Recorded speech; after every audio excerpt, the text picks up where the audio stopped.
السلام علیکم دوستو، آپ سے گزارش ہے کہ آپ ہمارے چینل کو لائک کریں، سبسکرائب کریں اور شیئر کریں۔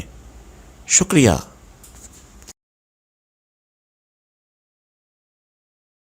علیکم۔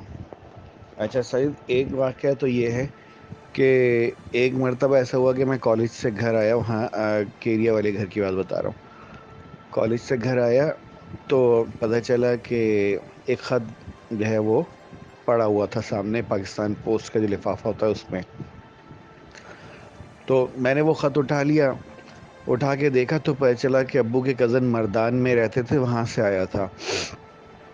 تو خیر میں لے آیا، میں نے لا کے ہمارے گھر میں وہ چھری نہیں ہوتی ہے جو پیپر نائف ہوتا ہے، اس پیپر نائف سے میں نے اس کو اوپر سے کھولا، جس طرح کھولتے ہیں سائڈ سے اس کو انسرٹ وہ کر کے انسرٹ اس میں، اور پھر اس کے بعد یوں کاٹتے چلے جاتے ہیں اوپر ٹاپ کی اس کو جو ہوتا ہے۔ تو اس طرح سے میں نے اس کو کھولا، اور کھول کے سب لوگ میرے ساتھ جمع ہو گئے تھے گھر والے۔ تو میں نے اس کو کھولا اور کھول کے پڑھا، جب خط نکالا تو اس میں پتہ چلا کہ ابو کے کزن جو مردان میں تھے ان کی بیٹی کی شادی تھی، اور انہوں نے ابو کو انوائٹ کیا تھا۔ تو شام میں ابو آئے تو پھر ہم سب لوگ بیٹھے، تو ابو نے جانے کا پلان بنا لیا، اور اس میں ابو نے جو انہوں نے تاریخیں لکھی تھی ان کو ابو نے ایک ریڈ بال پوائنٹ سے اس پہ دائرے بنا دیے کہ یہ تاریخیں ہیں، تو ہم اس وقت اس تاریخ کی بکنگ کرائیں گے جانے کی اور اس تاریخ کی واپسی کی۔ خیر یہ ہو گیا۔ تو اس کے بعد کیا ہوا کہ وہ ابو نے بکنگ کرائی، امی ابو چلے گئے مردان۔ تو وہاں مردان میں وہاں شادی اٹینڈ کی، رہے کچھ دن، کوئی میرے خیال 1 ہفتہ کا ٹور تھا۔ تو ہو کے پھر وہ واپس آ گئے، قصہ ختم ہو گیا۔ کچھ عرصہ گزر گیا اس بات کو، شاید 6 مہینے یا کچھ ایسے ہی۔ اس کے بعد میں ایک دن پھر سیم سین بالکل ریپیٹ ہوا کہ میں اسی طرح کالج سے واپس آیا تو میں نے دیکھا کہ ایک خط آیا ہوا ہے، تو میں نے کہا یار واہ، تو خیر وہ میں نے اٹھایا تو پتہ چلا کہ وہ مردان سے ہی تھا۔ تو میں وہ لے آیا، پھر میں نے سب کو آوازیں دی، سب لوگ پھر جمع ہو گئے، اور میں نے پھر اسی طرح سے اسی چھری سے جو پیپر نائف تھا اس سے اسی جگہ سے دوبارہ اس کو کھولا۔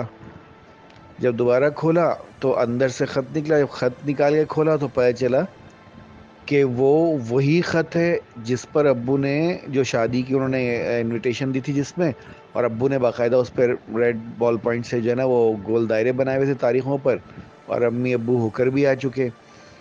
اور تو ہم لوگ سب حیران ہو گئے کہ یہ کیا ہو گیا، یہ کیسے دوبارہ آ گیا۔ فوراً مجھے خیال آیا کہ میں لفافہ دیکھوں کہیں ایسا تو نہیں ابو 7 خط لے کے گئے ہوں اور وہاں پر جو ہے وہ کیا کہتے ہیں رہ گیا ہو، اور انہوں نے ایسی مذاقاً جو ہے وہ دوبارہ ڈال کے بھیج دیا ہو۔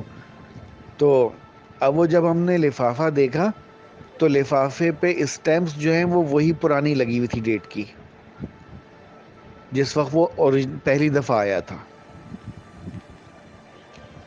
تو پتہ چلا کہ لفافہ وہی پرانا والا، اور وہی میں نے دوبارہ اسی جگہ سے کاٹا جہاں سے میں پہلے ہی کاٹ چکا تھا، اور وہ ایسا بھی نہیں، پھر تو ہم نے ایک ایک چیز کا باریک بینی سے معائنہ کیا کہ یا اللہ یہ کیسے ممکن ہو گیا کہ وہ لفافہ دوبارہ پرانی والی حالت میں آ گیا، اور پھر اس میں دوبارہ وہی خط آ گیا، اور جبکہ اس پہ مارک کیے ہوئے ہیں سب کچھ، اور وہ پرانی ہی ڈیٹ، اور اسی طرح مجھے ملا جیسے پہلے مجھے ہی ملا تھا، اور ویسے ہی میں نے کھولا اور ویسے ہی سب لوگ پھر جمع تھے۔ تو شام میں خیر ابو آئے تو ابو کو بتایا تو وہ بھی حیران ہوئے کہ یار انہوں نے بھی جو ہے جائزہ لیا سب چیزوں کا، لیکن ہم لوگوں نے ایک ہی نتیجہ اخذ کیا کہ یہ انہی کا کام ہے جو ہمارے گھر میں موجود تھے اسٹور میں۔ ہم امید کرتے ہیں آپ کو آج کی ہماری کہانی پسند آئی ہوگی۔ آپ کو آج کی اگر ہماری کہانی پسند آئی تو آپ ہمارے چینل کو لائک کریں، سبسکرائب کریں اور شیئر کریں۔ شکریہ۔